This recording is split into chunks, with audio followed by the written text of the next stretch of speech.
So if you haven't watched Dua Lipa's An Evening with Dua Lipa, that was on CBS the other night at Royal Albert Hall in the UK, you missed something really, really entertaining.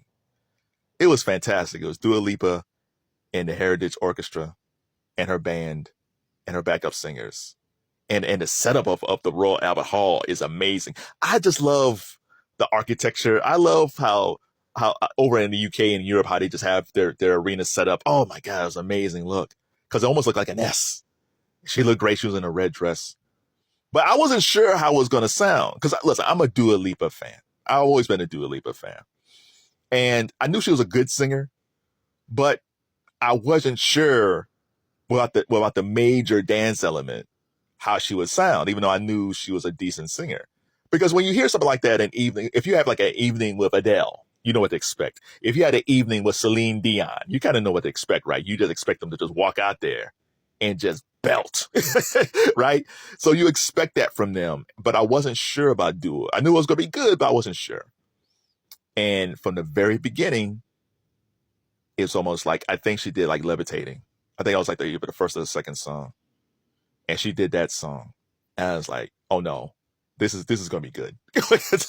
Her voice, you kind of forget that she has a really good voice. The thing that I like about Dua Lipa, like one of the most underrated singers of the past 40 years is Ralph Tresvant from New Edition. And I say that because Ralph isn't Michael Jackson or he's not Luther Vandross. Like he doesn't, he doesn't have that great booming voice. But Ralph knows his pocket. Ralph never sings too high. He never sings too low. He knows his range and he stays in that range when you appreciate it. It's like, oh, okay, that's the Ralph Tresvant range. Same thing with Dua Lipa. She knows her range. She knows she's not Adele, right? But she's in Dua range. And over she did Illusion, Don't Start, Dance the Night Away from Barbie. Oh, it was a party. The orchestra. I think because I've always had a love for orchestra growing up, like one of the best things my mom ever did when I was a kid. I was in third grade, and she signed his permission slip, and we would see the Nutcracker. And I saw the Nutcracker, and it's like, man, like I love the sound of an orchestra. Listen, I love R&B, I love pop, I love hip hop, but man, I love a beautiful violin. I love a cello. I love a trombone. I love an orchestra sound. So you take Dua Lipa and a dance element and mix that with orchestration. It's fantastic. Barry White did that. Barry White and using the orchestra is always been amazing. The Bee Gees, you could always take the Bee Gees music and put it into an orchestra. I think the thing that happened, I don't think this could have happened maybe 20 years ago, 20, 30 years ago, she couldn't have done this because there was a lot of stuffy people in symphonies who kind of like, oh no, we're not doing that. Dua Lipa, what's that? but today there's so many cool people, and not to say people back then weren't cool, but now people understand pop and popular culture. So yeah, people are jumping for an opportunity to play with Dua Lipa if they're in an orchestra. So please check out An Evening with Dua Lipa. It's fantastic. She's fantastic. She's beautiful. Like it's just, it's fantastic. But I've always been a fan of Dua's. Like I think some of the most underrated artists of the past 10 years, Ed Sheeran usually tops this list. I don't know why Ed doesn't get more love. Ed is like up there. If Taylor Swift and Beyonce is up top, you got Bruno Mars, The Weeknd, and then there's Ed Sheeran mixed in there because Ed Sheeran is a fantastic songwriter, is a fantastic singer. Dua Lipa is also in that same tier. And I was wondering, like when Billboard had their top 25 greatest pop artists, I can't remember if Dua Lipa was on that. It was in the top 25 or not. Because I felt like, well, she was on the list. She's probably 24 or 25. She didn't make it. Katy Perry was number 5, which Katy actually should have been a little bit higher.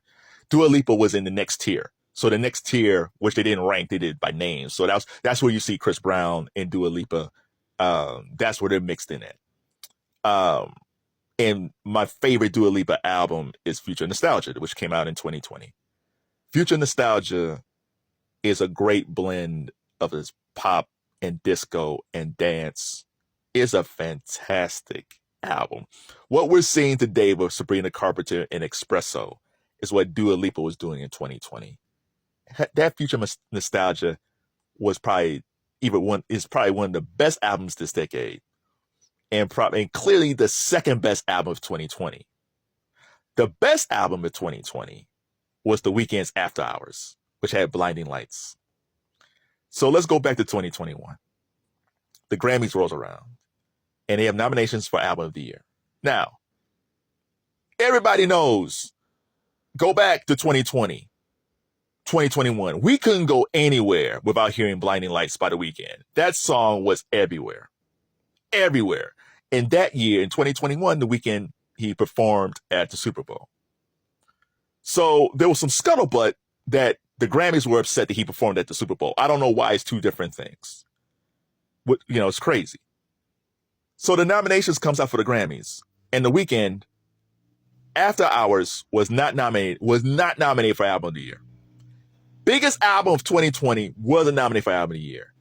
And Blinding Lights was not nominated for Record or Song of the Year. They totally snubbed The Weeknd for every major nomination. That's why he doesn't submit stuff anymore. Like, he's like, I'm done.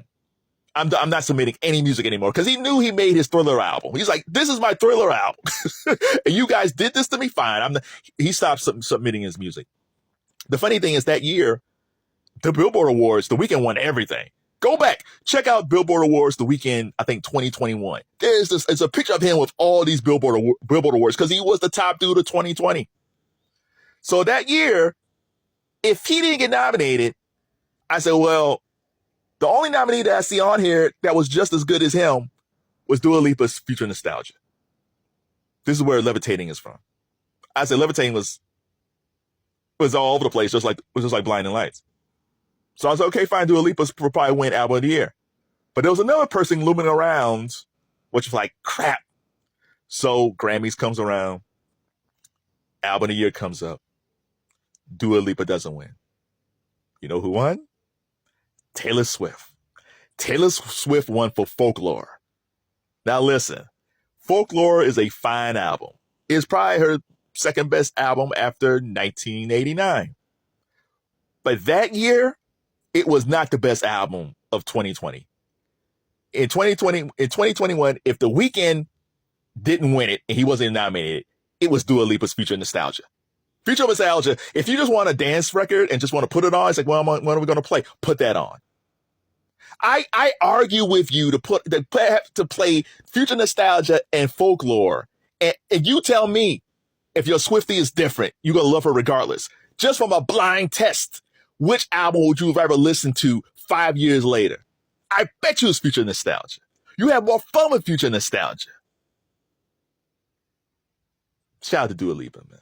This is why I get so incensed when they say, like, oh my God, Taylor Swift has won 4 albums of the year. Yeah, she might have, to be honest, I always feel like she only deserved 2. She deserved 1 for night. I always give Taylor Swift 1989. I give her that one, even though Kendrick Lamar's To Pimp the Butterfly was up for that award too. I'll give her 1989. Anything after that has always been a debate for me.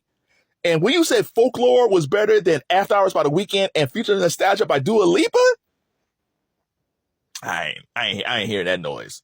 So the funny thing is, Dua Lipa put out another album this year, which has Illusion on it, and it didn't do that well. It's kind of like, it's not like it stalled. It didn't do as well as Future Nostalgia. Even though I think down the road, I think people will appreciate this album. I think what happened this year, because like I said, the Future Nostalgia was a few years ago, and it seemed like in 2024, it seems like the music folks, they went with Sabrina Carpenter and Chappell Roan. Billie Eilish did fine, but I feel like even with Billie Eilish, she did okay. She did pretty good this year, but she didn't get as much buzz as Chappell Roan. It just seems like to me, the powers of gods of the music industry decide, we like Dua Lipa, we like her, but we want to move on to something else, which is unfortunate. So shout out to Dua Lipa, man. I'm always going to be a fan. I don't care what they say. I love Sabrina Carpenter too. Espresso's great, but man, I love a Dua Lipa. So tell me, what is your favorite Dua Lipa song? What are your thoughts about Future Nostalgia? If you saw an evening with Dua Lipa on CBS, tell me what you think. Oh, she's great, man. I'm a Dua fan. I love this chick. She's nice.